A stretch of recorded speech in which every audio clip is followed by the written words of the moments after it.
नमस्कार दोस्तों, साकेत आईएएस के यूट्यूब चैनल पर आप सभी का स्वागत है। मैं जीसी पांडे। सबसे पहले तो आज आपको जितने भी हमारे यूट्यूब के दर्शक हैं, जितने भी हमारे प्यारे स्टूडेंट्स हैं जो हमसे जुड़े हैं किसी ना किसी रूप में, कहीं से भी जुड़े हुए हैं, वे उन सभी को चंद्रयान-3 के चंद्रयान जो आपका अभी कल ही लॉन्च हुआ है, चंद्रयान-3, इसके जो सक्सेसफुल लॉन्चिंग है उसकी ढेर सारी आप सबको शुभकामनाएं। और मैं गवाह रहा हूं चंद्रयान-1 का भी, चंद्रयान-2 का भी। और चंद्रयान-1 और चंद्रयान-2 को हमको क्लास में पढ़ाने का मौका मिला था तो क्लास में पढ़ाया था। चंद्रयान-3 को भी क्लास में पढ़ाऊंगा, लेकिन चंद्रयान-3 के बारे में एक डिटेल्ड स्टडी विद क्रोनोलॉजी, एक ऑब्जेक्टिव सेंस में और सब्जेक्टिव सेंस में हम इसकी पूरा एक डिटेल वीडियो भी आपको हम देंगे, जो आपके लिए मेंस के अप्रोच में बड़ा यूजफुल रहेगा, और जो उस पर ऑब्जेक्टिव क्वेश्चंस भी बनेंगे उसके लिए भी वो काफी यूजफुल रहेगा। तो उसको हम ध्यान में रख करके आगे हम एक वीडियो भी देंगे, जल्दी ही देंगे उसको। फिलहाल अभी हम लोग चर्चा कर रहे हैं सेल के पार्ट्स पर। तो आज ये सेल्स के चैप्टर का अंतिम वीडियो होगा, जिसमें अभी हम लोग बात कर रहे थे यूकैरियोटिक कोशिका के कोशिकांगों के बारे में, यूकैरियोटिक कोशिका के कोशिकांगों के बारे में, सेल ऑर्गेनेल्स के बारे में। अब तक हमने जो यूकैरियोटिक कोशिका के बारे में बात किया है उसमें सेल वॉल के बारे में बात किया है, सेल मेम्ब्रेन के बारे में बात किया है, न्यूक्लियस के बारे में बात किया है। न्यूक्लियस के चारों जो विकसित जो केंद्रक हमारा है, जो डेवलप्ड न्यूक्लियस है, उसके जो चारों भाग हैं उनके बारे में हमने बात किया है, जैसे कि nuclear membrane, nucleolus, nuclear fluid और क्रोमैटिन थ्रेड्स। इसके बाद हम लोग क्रोमोसोम्स पर बात किया है। क्रोमोसोम्स के बारे में हमने बताया आपको कि ये किससे बना होता है, क्या होता है, उसमें डीएनए क्या है, आरएनए क्या है, इसके बारे में हम लोगों ने बात कर लिया। इसके बाद हम लोगों ने गोल्जी बॉडी के बारे में बात किया, एंडोप्लाज्मिक रेटिकुलम के बारे में बात किया, लाइसोसोम के बारे में बात किया, और माइटोकॉन्ड्रिया के बारे में बात किया। लेकिन अभी कुछ इंपॉर्टेंट सेल ऑर्गेनेल्स और बची हुई हैं, जैसे कि सेंट्रोसोम क्या है, उसके बारे में बात अभी नहीं हुई थी हमारी आपकी। वैक्यूल्स क्या है, रिक्तिकाएं जिसे कहते हैं हम, आप रसधानी भी कहते हैं हिंदी में इसको, उसके बारे में बात नहीं हुई थी। और पादप कोशिका में एक और सेल ऑर्गेनेल्स होती है, उसको हम बोलते हैं लवक यानी प्लास्टिड्स। प्लास्टिड्स के बारे में बात नहीं हुई है, उसके बारे में बात करेंगे। और फिर हम इसके बाद बात करेंगे आपसे कोशिकाओं के विभाजन की, कोशिका विभाजन की। तो ये इतने टॉपिक आपके आज इस वाले वीडियोस में होंगे। तो शुरू करते हैं हम लोग। इसके बाद हम जो लेने जा रहे हैं, जो कोशिकांग बचा हुआ है आपका, इसके बाद उसमें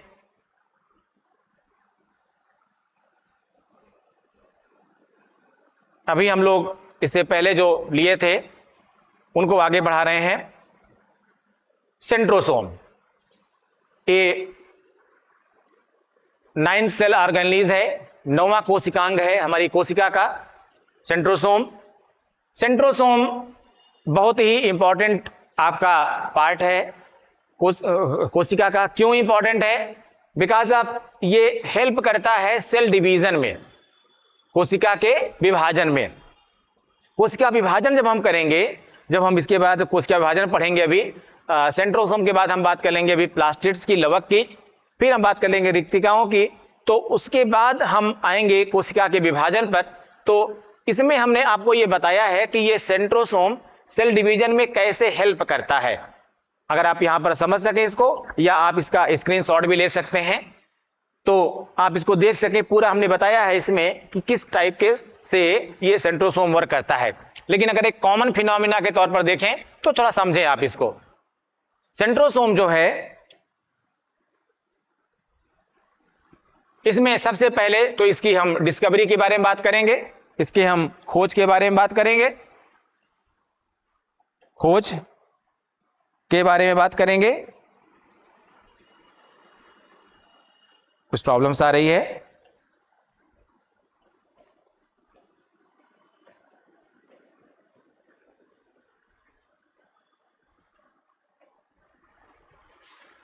हम इसके सबसे पहले खोज के बारे में बात करेंगे। इसकी खोज किया था टी बोवरी ने, किसने डिस्कवरी किया था इसकी? टी बोवरी ने इसकी खोज किया था। सामान्य तौर पर समझने की कोशिश करिए कैसे इसका कोशिका विभाजन होता है, कैसे ये हेल्प करता है, क्या करता है ये। जैसे मान लीजिए ये एक कोशिका है, ये एक कोशिका है और इस कोशिका में जो ये तारक काय है आपका सेंट्रोसोम, इसको हम हिंदी में कहते हैं तारक काय, इसको हिंदी में कहते हैं तारक काय।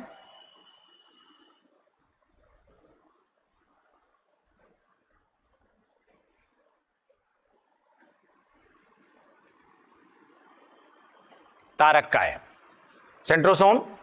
तारक काय जो होता है कोशिका विभाजन के समय दो भागों में विभाजित हो जाता है और दोनों भाग इसके एक विपरीत अक्ष पर लगे होते हैं, ठीक है, अपोजिट एंगल पर, इसके अपोजिट एक्सिस पर क्या होते हैं? लगे होते हैं और इनको हम बोलते हैं सेंट्रोमियर, यानी हिंदी में इनको कहते हैं तारक केंद्र। क्या कहते हैं? तारक केंद्र। इन दोनों तारक केंद्रों से, दोनों ही तारक केंद्रों से तर्क तंतु बनते हैं, तर्क तंतु बनते हैं, तर्क तंतु बनते हैं और ये तर्क तंतु दोनों ही तारक केंद्रों से निकलते हैं। ये जो तर्क तंतु हैं ये दोनों ही तारक केंद्रों से ऐसे निकलते हैं। क्या कहते हैं इनको? इनको इंग्लिश में कहते हैं स्पिंडल फाइबर, हिंदी में कहते हैं तर्क तंतु। तर्क तंतु कोशिका विभाजन के समय यह बनता है। इसके बाद तर्क तंतुओं के निर्माण के बाद इन पर एक ऐसे पट्टनुमा संरचना बन जाती है, एक प्लेट लाइक स्ट्रक्चर बन जाता है और इस प्लेट लाइक स्ट्रक्चर को बोलते हैं सेल प्लेट। सेल प्लेट कहते हैं, हिंदी में कहते हैं इसको कोशिका पट्ट। कोशिका पट्ट कहते हैं, गाल्जी बॉडी बनाती है इसको। और इस सेल प्लेट के डिवीजन, इस सेल प्लेट के बनने के साथ ही कोशिका का विभाजन भी हो जाता है, यानी एक कोशिका ये बन जाती है और एक कोशिका ये बन जाती है। कुल मिलाकर के तारक काय का बस एक ही काम है, कोशिका के विभाजन में सहायता करना, ठीक है, कोशिका का विभाजन करना। अब कोशिका का विभाजन इंपॉर्टेंट क्यों है, इसको थोड़ा समझने की जरूरत आपको है कि एक्चुअली कोशिका का विभाजन, अभी हम कोशिका के विभाजन में आपको बताएंगे कि ये जो सेल डिवीजन है ये हमारी बॉडी का एक प्रोसेस है। ये जो सेल डिवीजन है, कोशिका का विभाजन है, ये हमारी बॉडी का एक प्रोसेस है। अगर ये नहीं होगा तो आगे हमारे अंदर कोई भी चीज हो ही नहीं पाएगी, यानी हम आगे, हमारी ना तो ग्रोथ हो पाएगी और ना ही हम जो है अपनी शिशु अवस्था से भ्रूणावस्था से शिशु अवस्था में आ पाएंगे, ना ही शिशु अवस्था से बाल्यावस्था में, ना बाल्यावस्था से किशोरावस्था में, ना किशोरावस्था से वयस्क अवस्था में, ठीक है, आ पाएंगे। तो ये बहुत जरूरी है, ये भी आपको बताएंगे। लेकिन ये प्रोसेस हर जगह पर पूरी तरह से नहीं होता है, कम ज्यादा भी होता है। जैसे कि कुछ हमारी कोशिकाएं ऐसी हैं, या कह सकते हैं कुछ अंगों की कोशिकाएं ऐसी हैं जहां पर ये प्रोसेस काफी ज्यादा होता है, लेकिन वहीं पर कुछ अंगों की कोशिकाएं ऐसी हैं या शरीर में कुछ भाग ऐसे हैं जहां पर विभाजन बहुत कम होता है। जैसे कि हमारी लीवर सेल है, यकृत कोशिका, तो यकृत कोशिका में यह विभाजन सबसे ज्यादा होता है। इसीलिए अगर लीवर के हाफ पार्ट को कट भी कर दिया जाए तो बहुत जल्दी ही वो पूरा का पूरा पार्ट बन जाएगा। इसीलिए ये यकृत कोशिकाओं में विभाजन सबसे, चूंकि ये विभाजन सबसे ज्यादा यकृत कोशिकाओं में है, इसलिए यकृत कोशिकाओं में पुनर्निर्माण की क्षमता भी सबसे ज्यादा होती है। लेकिन यही विभाजन हमारी ब्रेन सेल में सबसे कम होता है, हमारे मस्तिष्क में सबसे कम होता है। जो मस्तिष्क की कोशिकाएं हैं, ब्रेन सेल्स हैं हमारी, हैं जो हमारी जो है न्यूरॉन सेल्स हैं, इनमें डिवीजन बहुत कम होता है। इसी की वजह से जब ब्रेन हैमरेज होता है हमारा, तो ब्रेन हैमरेज के बाद आप किस स्टेज में है डिपेंड करता है। बहुत जल्दी हम बैकअप में नहीं आ पाते हैं, और यानी जहां जहां पर ब्लड फैल जाता है वहां की जहां की कोशिकाएं क्षतिग्रस्त हो जाती हैं, उससे संबंधित जितने भी हमारे शरीर के अंग हैं वो काम करना बंद कर देते हैं, और कई बार हम कोमा की स्थिति में पहुंच जाते हैं। तो कोमा की स्थिति में जाने का सबसे बड़ा कारण यही होता है हमारा कि जो हमारे ब्रेन में सेल्स हैं उनमें जो रीजनरेशन की एक्टिविटी, पुनर्निर्माण की जो प्रक्रिया है, कोशिका विभाजन की जो प्रक्रिया है वो बहुत कम होती है, लेकिन कई जगह मैंने कहा बहुत ज्यादा भी होती है। तो इसीलिए हमारे ब्रेन में ट्यूमर बनता है, जिसको हम अक्सर सुनते हैं ब्रेन ट्यूमर हो गया, ब्रेन ट्यूमर हो गया है। उसके पीछे कारण यही होता है कि सेल डिवीजन वहां पर बहुत कम हो पाता है।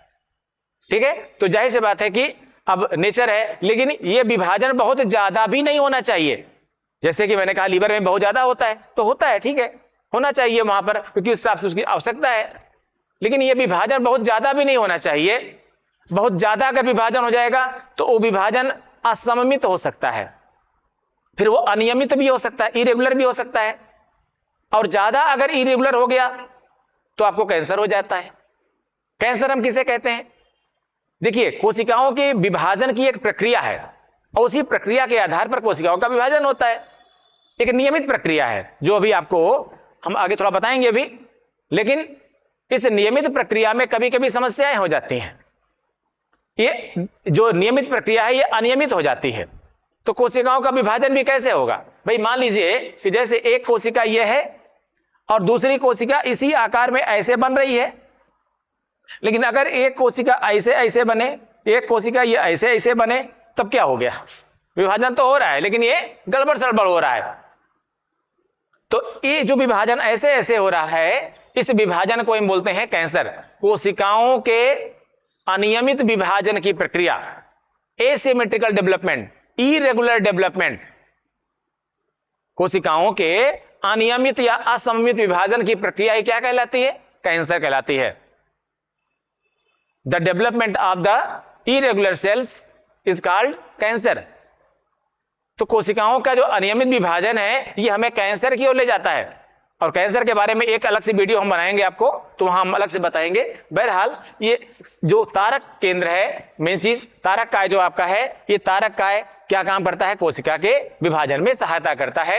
इसी को क्या बोलते हैं? इंग्लिश में सेंट्रोसोम बोलते हैं, और हिंदी में तारक काय। ये तारक काय दो तारक केंद्रों में, आप देख रहे हैं यहां पर दो तारक केंद्रों में स्पष्ट तौर पर ये विभाजित हो जाता है, और इन्हीं तारक केंद्रों से तर्कतंतु बन जाते हैं, और तर्कतंतुओं के जो है निर्माण के पश्चात एक कोशिका पट्ट बन जाता है, जो आप दिख रहे हैं यहां से, ये गाल्जी बॉडी से बनता है, और इस कोशिका पट्ट के निर्माण के पश्चात ही कोशिकाओं का दो भागों में विभाजन हो जाता है। ठीक है, खोज किसने किया इसकी? टी बोरी ने किया। ध्यान देने की जरूरत आपको है, किसने किया इसकी खोज? टी बोरी ने किया। आइए, तो ये था आपका तारक काय के बारे में।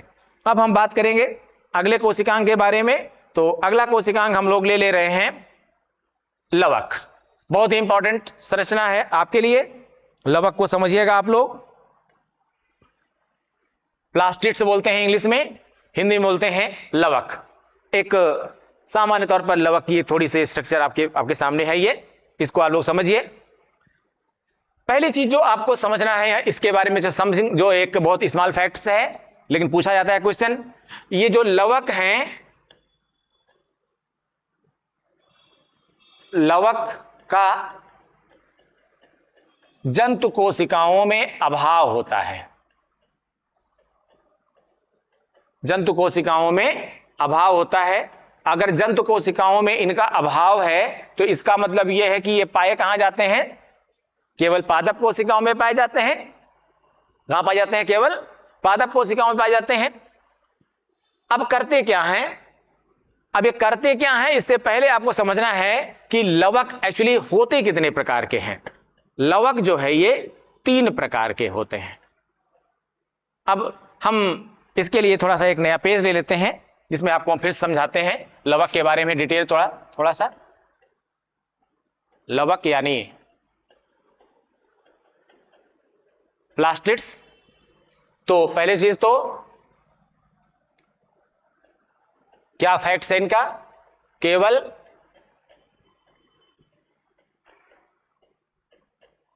पादप कोशिकाओं में उपस्थित होते हैं ये, ठीक है, केवल पादप कोशिकाओं में प्रेजेंट होते हैं, बस केवल पादप कोशिकाओं में पाए जाते हैं, प्लांट सेल में, present only in plant cell, present only in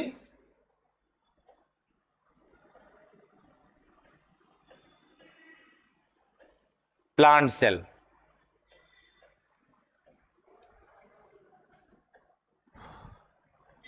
plant cell केवल पादप कोशिकाओं में ये पाए जाते हैं। अब आइए बेसिक, लवक 3 प्रकार के होते हैं। कितने प्रकार के होते हैं? 3 प्रकार के होते हैं।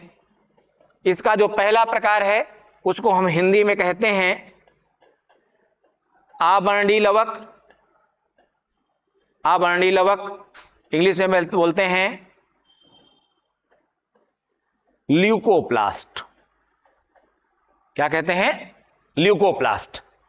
आवर्णी लवक नाम से स्पष्ट है, आवर्ण यानी रंग नहीं होता, इनमें कुछ रंग नहीं पाया जाता है। तो काम क्या करता है ये? इसका काम यह है कि आवर्णी लवक का काम है भोजन का संचय करना। भोजन का संचय, संचय यानी स्टोर, भोजन का संचय करना। अब भोजन प्रमुख रूप से कितने प्रकार का होता है? जो फूड मटेरियल्स होते हैं, how many types of food materials? तो भोजन जो है बेसिकली 3 प्रकार का होता है। क्या? एक तो प्रोटीन, अब किसी में प्रोटीन की मात्रा ज्यादा होती है, किसी में स्टार्च की मात्रा ज्यादा होती है, तो किसी में फैट की मात्रा ज्यादा होती है। बहरहाल एक प्रोटीन हो गया, दूसरा फैट हो गया और तीसरा स्टार्च हो गया। प्रोटीन, फैट और स्टार्च। ऐसे प्लास्टिड्स जिनमें प्रोटीन का स्टोर होता है, ऐसे लवक जिनमें प्रोटीनों का संचय होता है, उन्हें हम बोलते हैं प्रोटीनोप्लास्ट। क्या कहते हैं उनको हम? प्रोटीनोप्लास्ट।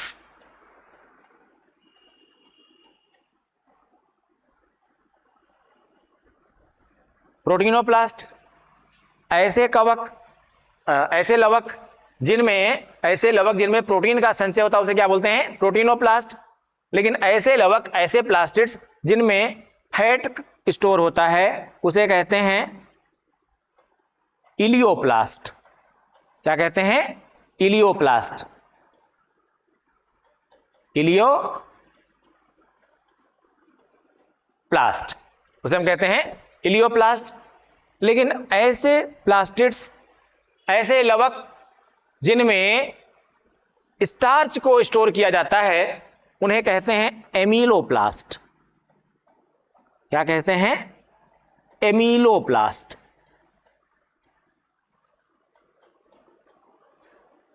एमीलोप्लास्ट। अब यहां पर बहुत ध्यान देने की जरूरत आपको है, ये आपको बहुत अच्छे तरीके से याद होना चाहिए।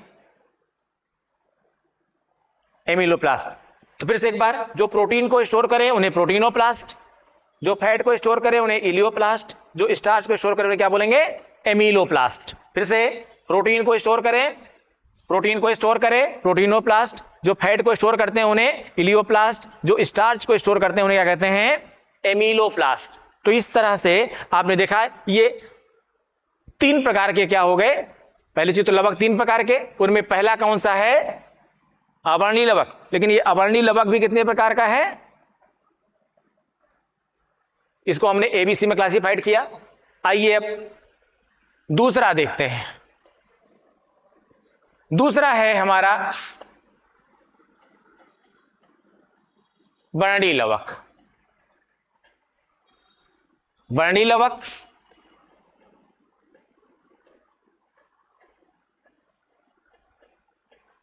क्रोमोप्लास्ट। वर्णी लवक यानी क्रोमोप्लास्ट, नाम से स्पष्ट है, वर्ण यानी रंग। अच्छा, एक चीज यहां समझिएगा आप लोग, ये अवर्णी लवक कहां पाया जाता है? अवर्णी लवक मोस्टली तो जड़ों में पाया जाता है, पर किसी के तने में भी पाया जाता है। कहीं पर यह पत्तियों में भी पाया जाता है, तो कहीं कहीं पर पुष्प में भी पाया जाता है, जैसे फूल गोभी है, ठीक है। तो अलग जगहों पर यह पाया जाता है। बस काम क्या है, फूड मटेरियल का को स्टोर करना।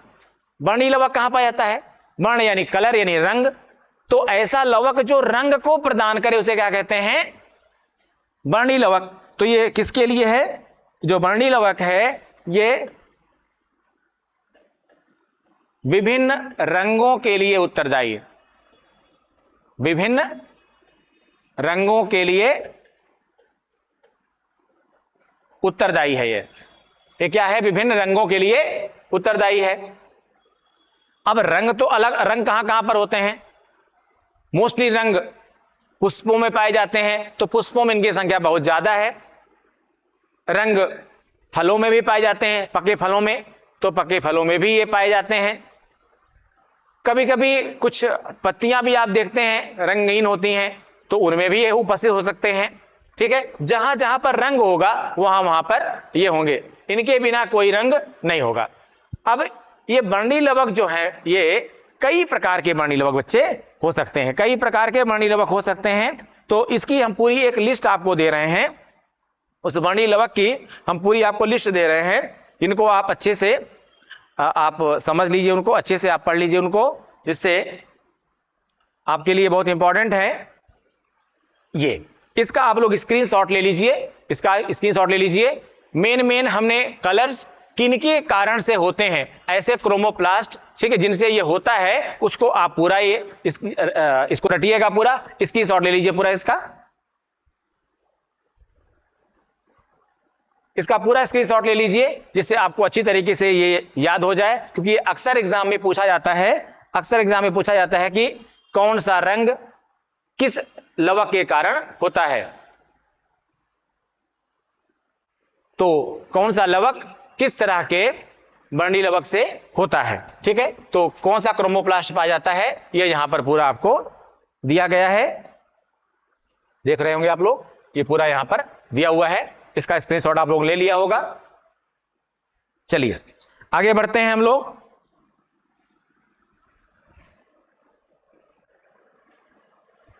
तो हम लवक की बात कर रहे थे। अब इसी तरह से जो एक तीसरा हमारा जो लवक होता है, आइए उसके लिए उसको देखते हैं हम लोग। जो तीसरे प्रकार का लवक है उसको हम बोलते हैं हरित लवक। बहुत ही कॉमन है, इसको आप लोग नाम से परिचित हैं, इसके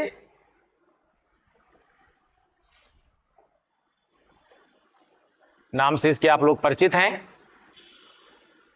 हरित लवक।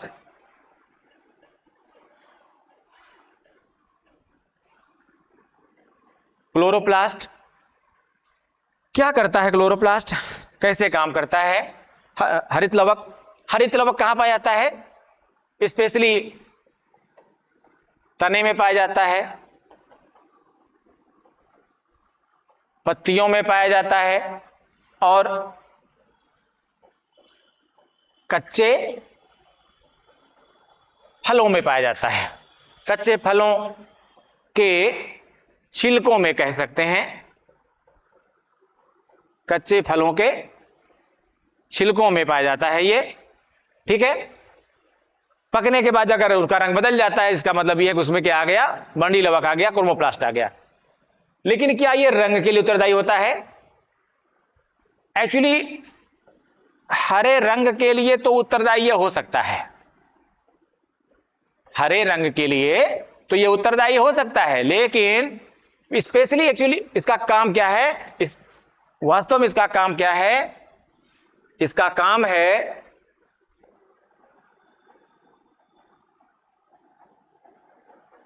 प्रकाश संश्लेषण। प्रकाश संश्लेषण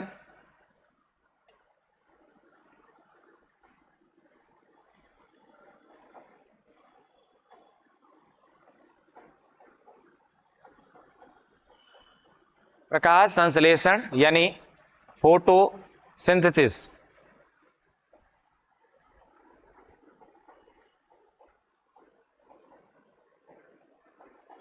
फोटोसिंथेसिस की क्रिया द्वारा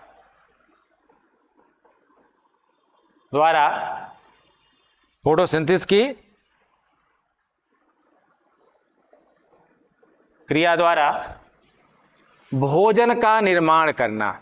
भोजन यानी स्टार्च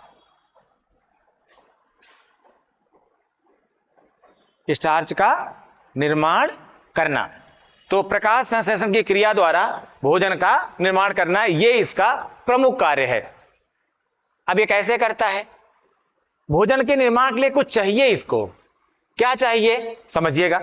इसका एक सामान्य रिएक्शन, इसको हम फोटोसिंथेसिस रिएक्शन कहते हैं। देखिएगा,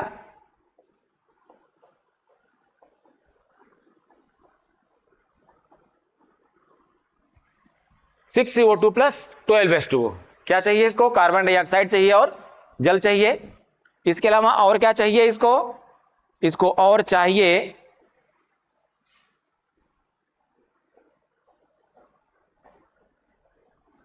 सनलाइट, सूर्य का प्रकाश बहुत ही इंपॉर्टेंट है,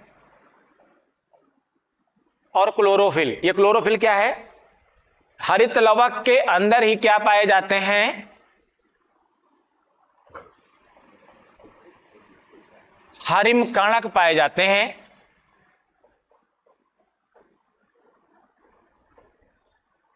क्लोरोफिल क्या पाए जाते हैं? हरिम कणक। तो क्लोरोफिल चाहिए इनको, यहां पर क्लोरोफिल चाहिए, कार्बन डाइऑक्साइड और जल, साथ में सनलाइट और क्लोरोफिल। क्या बनेगा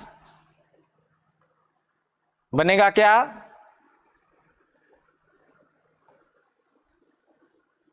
C6H12O6, यानी ये क्या बना? ये बना स्टार्च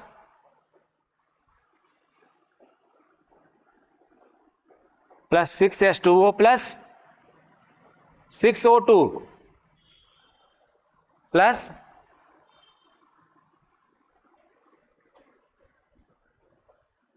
(6O2). ये जो जल है इसका वाष्पोत्सर्जन हो जाएगा। पत्तियों में स्टोमाटा पाए जाते हैं, जब बॉटनी पढ़ाऊंगा तो बताऊंगा आपको मैं। और ये 6O2 ये भी स्टोमाटा के साथ ही क्या होगी? उत्सर्जित हो जाएगी। तो अब जो ये फूड मटेरियल बना, ये जो फूड मटेरियल हमको मिला, ये फूड मटेरियल, इसका भी आप स्क्रीनशॉट ले सकते हैं चाहे तो। ये जो फूड मटेरियल बना, यही काम है हरित लवक का। क्या करना? भोजन का निर्माण करना, फोटोसिंथेसिस करना। ठीक है, फोटोसिंथेसिस करना, यही बेसिकली हमारे लवक का कोशिका के अंदर काम होता है। ठीक है, बाकी बाद में हम फ्लोएम जाइलम जब पढ़ाएंगे बॉटनी में तो हम बताएंगे कि फ्लोएम क्या करता है, कैसे इस फूड मटेरियल को बाकी आपकी जो बॉडी होती है उस बॉडी में बाकी सेल्स में कैसे डिस्ट्रीब्यूट करता है। तो ये था हमारा लवक। लवक के बाद एक कोशिकांग हम अभी और लेंगे, जो लास्ट कोशिकांग है जो बचा हुआ है इसमें आपका भी, और वो कोशिकांग है आपका वैक्यूल्स यानी रिक्तिका। वैक्यूल्स, रिक्तिकाओं की एक फोटो है यहां पर, ये इसको आप ले सकते हैं, देख सकते हैं। ये रिक्तिका, इनको हम हिंदी में इनको हम रसधानी भी कहते हैं, वैक्यूल्स। ये एनिमल सेल और प्लांट सेल दोनों में पाई जाते हैं। ठीक है, present in both animal cell and plant cell. Present in both animal cell and plant cell. क्या करती है ये? प्लांट सेल में इनकी संख्या क्या होती है? कम होती है। प्लांट सेल में संख्या इनकी थोड़ी कम होती है, क्योंकि वो सॉलिड होते हैं। प्लांट सेल में थोड़ी सी सॉलिडिटी ज्यादा होती है, इसलिए क्योंकि संख्या इनकी कम होती है। तो एनिमल सेल में क्या होगा? एनिमल सेल में संख्या अधिक होती है। अब चूंकि काम क्या है इनका, सेल में संख्या अधिक क्यों है? हमारा शरीर कैसा होता है? दबता रहता है हर जगह से। ये क्यों दब रहा है?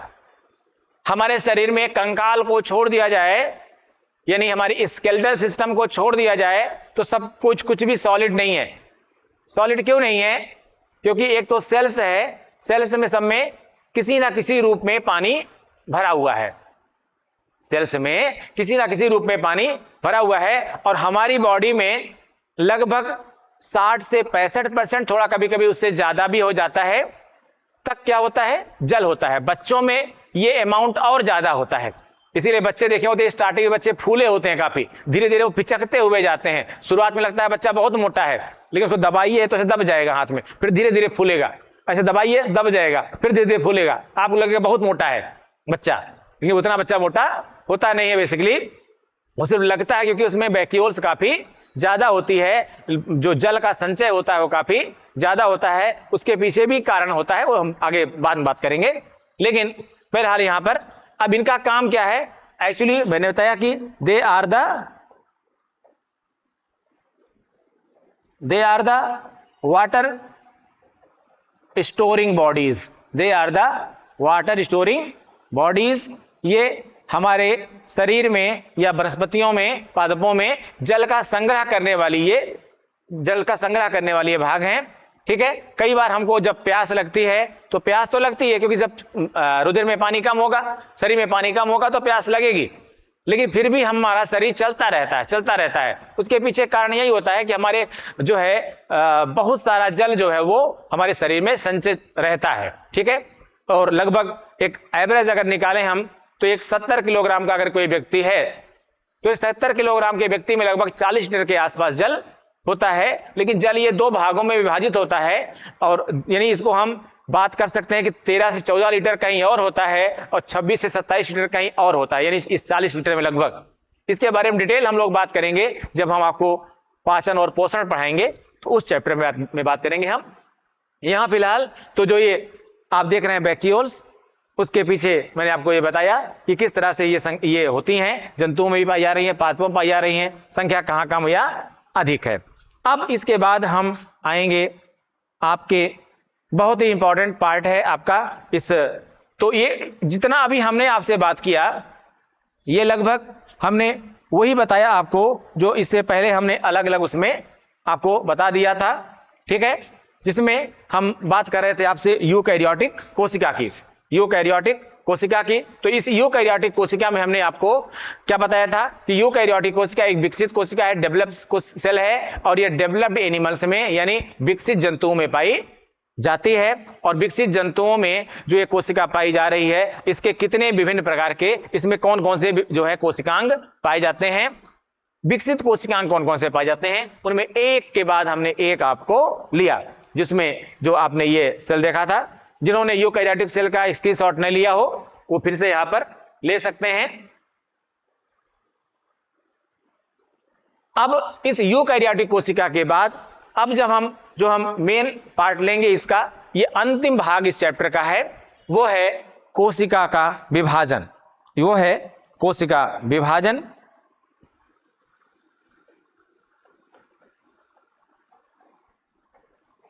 कोशिका विभाजन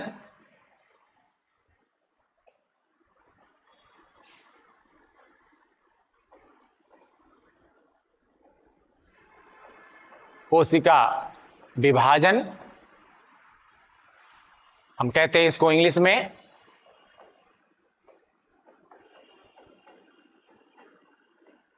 सेल डिवीजन। कोशिका विभाजन, सेल डिवीजन। कोशिका का जो विभाजन होता है, देखिए इसको आप थोड़ा ऐसे समझिए कि जितनी भी कोशिकाएं होती हैं, किसमें, यूकैरियोटिक कोशिकाएं जितनी भी प्रकार की होती हैं, इन सभी में विभाजन की क्षमता होती है, विभाजन की प्रक्रिया इनमें चलती है। इस विभाजन की प्रक्रिया के कारण ही एक कोशिका से फिर 2 कोशिका, 2 कोशिका से फिर 2 कोशिका, यानी इस तरह से कोशिकाएं बनती रहती हैं। हमारी जो शरीर की वृद्धि होती है या हमारे शरीर में जो जनन कोशिकाएं बनती हैं और जनन कोशिकाओं से आगे जो हमारी संततियां चलती हैं, उनके पीछे जो मूल कारण होता है वो कोशिका विभाजन ही होता है।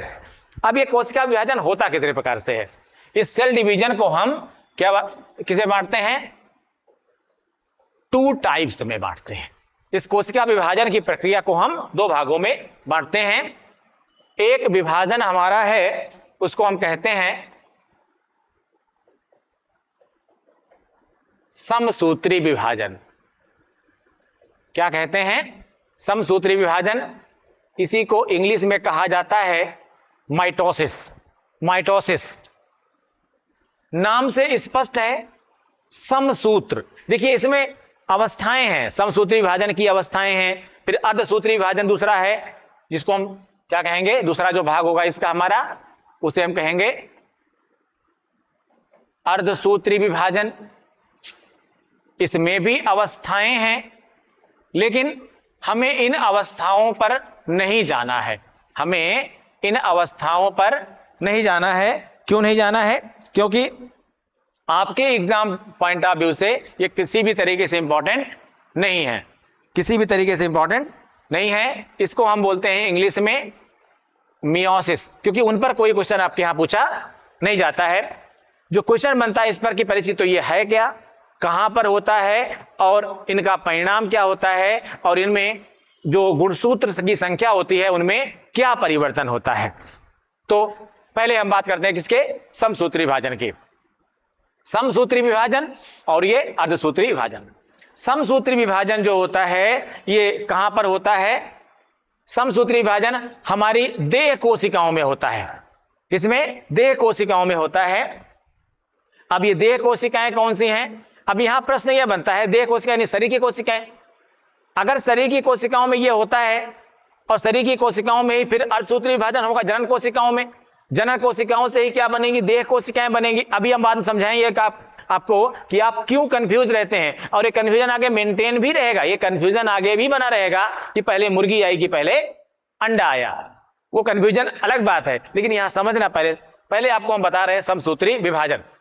जैसे जब 2 अगुणित कोशिकाएं मिलती हैं, हैप्लॉइड सेल से मिलती हैं, तो उससे क्या बनती है? एक द्विगुणित कोशिका बनती है।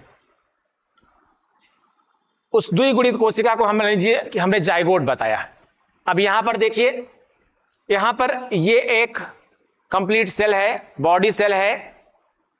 इसमें जो गुणसूत्र पाए जा रहे हैं, इनमें जो नंबर ऑफ क्रोमोसोम्स पाए जा रहे हैं वो कितने हैं? 46 है। 46 है, और इसको हम बोलेंगे मदर सेल।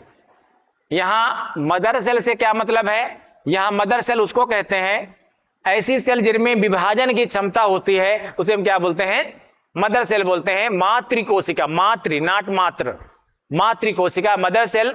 यहां पितृ कोशिका नहीं कहेंगे, क्योंकि जिनमें उत्पन्न करने की क्षमता होती है उसे यह माता कहते हैं। पिता में उत्पन्न करने की क्षमता नहीं होती है। इसीलिए जो हमारे यहां धरती माता का भी कॉन्सेप्ट है, उसके पीछे भी लॉजिक यही है कि धरती माता में उत्पन्न करने की क्षमता होती है। तो यहां पर मदर सेल। इस माइटोसिस में क्या होता है? एक मातृ कोशिका विभाजित होकर 2 पुत्री कोशिकाओं का निर्माण करती है, और इस पुत्री कोशिका में गुणसूत्रों की संख्या मातृ कोशिका के बराबर होती है। ये मदर सेल थी, तो ये क्या होंगी?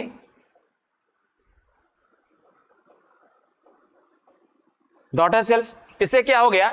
एक मातृ कोशिका 2 पुत्री कोशिकाओं में विभाजित हुई। ठीक है, यानी क्या हुआ कि इसमें इस एक मदर सेल से क्या बनी? 2 सेल से बनी।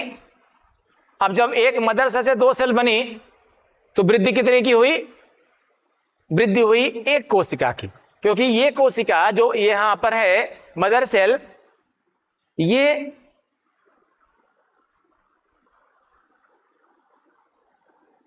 जो कि डॉटर सेल हैं, ये मदर सेल डिसअपियर हो रही है, डेड नहीं हो रही है। अगर डेड हो जाती तो हम कहते हैं मृत हो गई।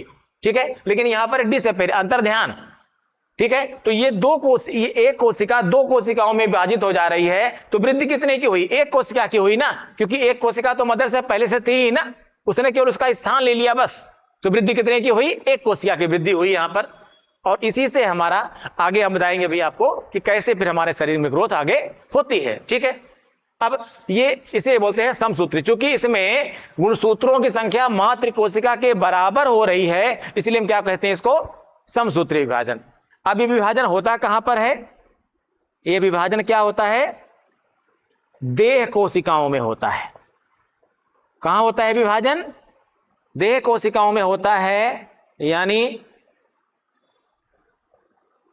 बॉडी सेल्स में होता है, हमारे शरीर में होता है। इसी से हमारे शरीर की वृद्धि होती है। यह विभाजन प्रारंभिक अवस्था में बहुत ज्यादा होता है, इसीलिए बच्चे की वृद्धि बड़ी तेजी से होती है। बच्चा जो है एक जो भ्रूण, एक जो जाइगोट होता है, वो भ्रूण बड़ी जल्दी बनता है। भ्रूण से भ्रूणीय परिवर्तन, एम्ब्रियोनिक डेवलपमेंट बहुत तेजी से होता है। वो जल्दी से शिशु बनता है, शिशु से जल्दी से ही किशोर अवस्था में आता है, यानी आगे यंग स्टेज तक उसकी वृद्धि बहुत तेजी से होती जाती है। लेकिन एक समय ऐसा आता है जब यह वृद्धि लगभग स्थिर अवस्था में हो जाती है। डिसअपीयर होने वाली कोशिकाएं, उनकी संख्या काफी ज्यादा हो जाती है। नई बनने वाली कोशिकाओं संख्या जो है वो थोड़ा सा कम हो जाती है या बराबर स्थिति में आ जाती है, तो उसको हम बोलते हैं प्रौढ़ा अवस्था। लेकिन जब ऐसी कोशिकाएं जो मृत हो जा रही हैं, विभाजन से पहले ही उनकी मृत्यु हो जा रही है, जब उनकी संख्या ज्यादा होने लगती है, तो उसे कहते हैं बुढ़ापे की प्रक्रिया। यानी नई बनने वाली कोशिकाओं की संख्या कम हो जाती है और जो पुरानी कोशिकाएं हैं उनमें विभाजन कम होने लगता है और उनमें बिना विभाजन के ही उनकी मृत्यु होने लगती है। तो वहीं से हमारी बुढ़ापे की प्रक्रिया शुरू हो जाती है। ये संख्या जितनी तेजी से बढ़ेगी उतना तेजी से ही बुढ़ापा भी हमारा बढ़ता है। ठीक है, तो ये कहां हुआ विभाजन? देह कोशिकाओं में हुआ। दूसरा जो याद करने की चीज है इसमें वो क्या कि जो पुत्री कोशिकाएं हैं, जो पुत्री कोशिकाएं हैं, पुत्री कोशिकाओं में गुणसूत्रों की संख्या वो क्या होती है? मातृ कोशिका के बराबर होती है। मातृ कोशिका के बराबर होती है। पुत्री कोशिकाओं में गुणसूत्रों की संख्या क्या होती है? मातृ कोशिका के बराबर होती है। इतना समझ गए होंगे आप लोग। अब आइए अर्धसूत्री विभाजन पर।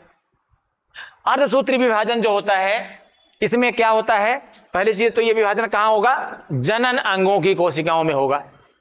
जनन अंगों की कोशिकाओं में जब विभाजन होगा तो उसमें क्या होगा ये समझिए। इसमें ये एक मातृ कोशिका है, यानी मदर सेल है। ये डिवाइड होगी, किसमें डिवाइड होगी? 4 पुत्री कोशिकाओं में इसका विभाजन होगा।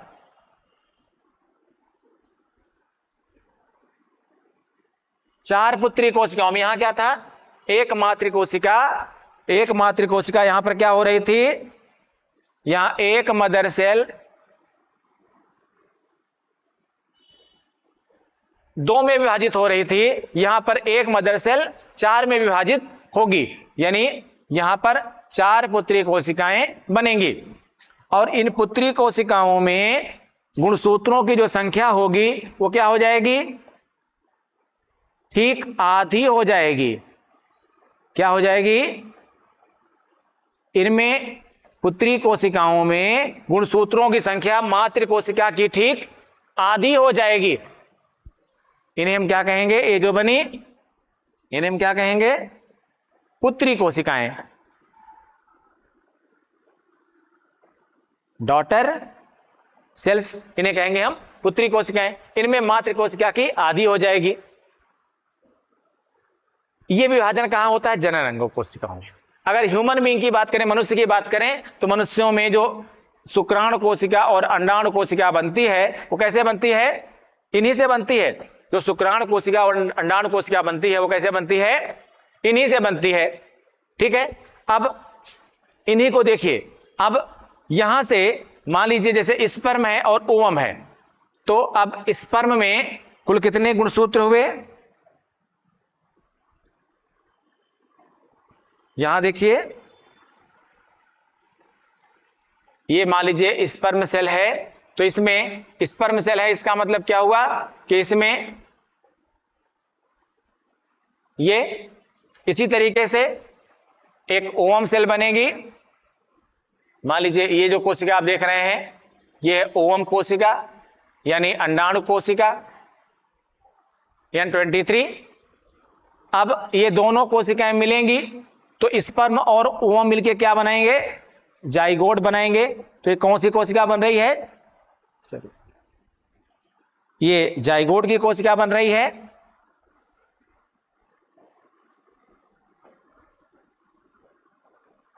जाइगोट बन रहा है और इस जाइगोट में कुल कितनी कोशिकाएं बनेंगी, ये N और N क्या हो जाएंगे, 2N और ये 46। अब ये जो पहली कोशिका बनी, ये अंडे हैं, ये जो पहली कोशिका बन रही है ये मुर्गी वाली कोशिका बन रही है। यानी अब इस कोशिका में देखिए, ये दोनों कोशिकाएं कहां से आई थी, यहां से आई थी। कहां से, अर्धसूत्री विभाजन से आई थी, मियोसिस से आई थी।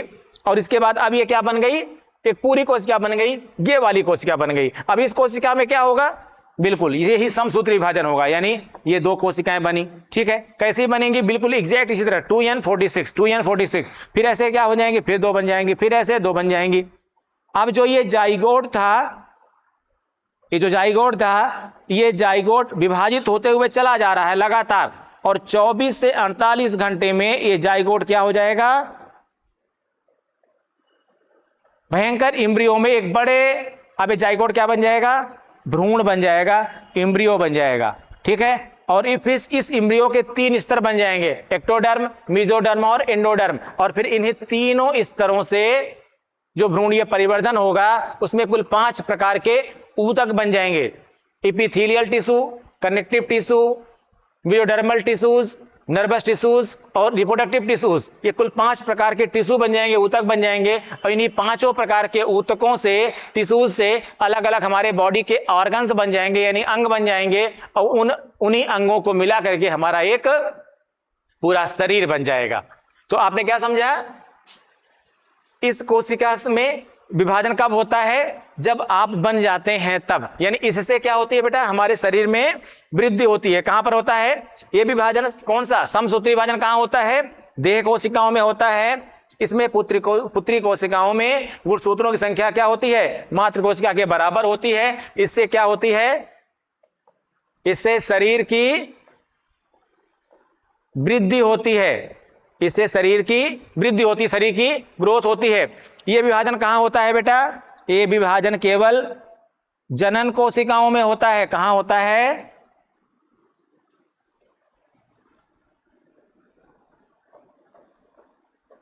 जनन कोशिकाओं में होता है।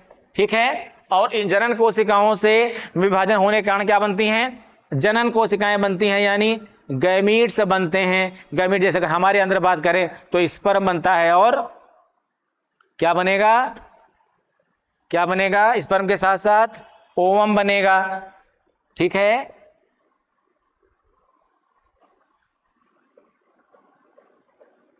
ओवम बनेगा। ठीक है, तो ये यानी इसी से हमारी वृद्धि होती है। लेकिन वृद्धि होने के बाद जब हम फिर से आते हैं किसमें, वयस्क अवस्था में, एडल्ट में आते हैं, तो हमारे जननांगों में ये प्रक्रिया शुरू हो जाती है और इनसे जनन कोशिकाओं का निर्माण होने लगता है। तो इस तरह से मैंने आपको बताया कोशिका का विभाजन। ठीक है, ये एक बहुत ही इंपॉर्टेंट पार्ट था आपकी कोशिका का, जिससे आपको लगभग सारे क्वेश्चंस मिल गए होंगे। अभी हम ये चैप्टर आपका अभी आज कंप्लीट होता है पूरी तरह से कोशिका। इससे हम संबंधित जो क्वेश्चंस आए होंगे और जो क्वेश्चन संभावित रहते हैं उनकी हम एक अलग से एक सीरीज चलाएंगे, जिसमें हम क्वेश्चन प्रैक्टिस भी इसकी आपको कराएंगे। तो चैप्टर वाइज क्वेश्चन प्रैक्टिस भी आपको हम बाद में देंगे।